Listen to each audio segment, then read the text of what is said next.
Indonesia Australia sepakat meningkatkan kerjasama di bidang ekonomi termasuk diantaranya perdagangan dan investasi. Presiden Prabowo Subianto saat menyambut kehadiran Perdana Menteri Australia Anthony Albanese mengundang Australia untuk lebih berpartisipasi dalam ekonomi Indonesia.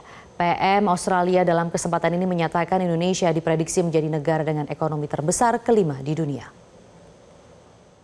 Perdana Menteri Albanese telah membahas perkembangan hubungan bilateral kedua negara. Kami sepakat untuk meneruskan hal-hal yang telah menjadi kesepakatan antara kedua negara dalam berbagai bidang. Di pemerintah yang saya pimpin, kami akan mengejar realisasi berbagai komitmen yang telah disepakati bersama, termasuk finalisasi Rencana Aksi Kemitraan Strategis Komprehensif periode 2025-2029, di mana terdapat suatu sinergi antara program transformasi kita, Astacita, dan strategi ekonomi Australia di Asia Tenggara 2040. Di bidang ekonomi, kita berupaya untuk terus memperkuat kerjasama ekonomi,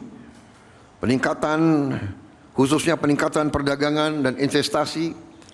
Kami juga mengundang pihak Australia untuk lebih berpartisipasi dalam ekonomi kita. Kerjasama ini penting untuk diperkuat, terutama di tengah ketidakpastian situasi ekonomi global saat ini.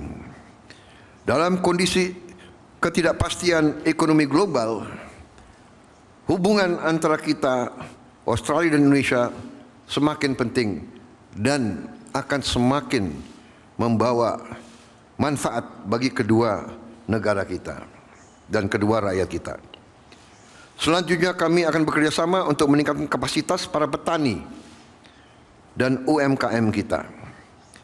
Kita juga akan berusaha sekeras tenaga untuk memastikan produk-produk buah-buahan dan perikanan Indonesia bisa memenuhi standar pasar internasional termasuk Australia. Untuk itu kita juga mengundang pihak Australia untuk terlibat langsung dalam industri pertanian dan industri perikanan kita. Kita juga membahas peluang kerjasama dalam bidang ketahanan pangan. Di bidang transisi energi dan mineral kritis, kita menyambut baik sejumlah capaian kerjasama dalam pengembangan ekosistem kendaraan listrik. It is no accident that I invested Australia's Southeast Asia Economic Strategy to 2040 here in Jakarta just 2 years ago. This is the fastest growing region of the world in human history, and Indonesia is central to that growth. Already the fourth largest nation in the world by population, and projected to be the fifth largest economy in the world by the end of the next decade.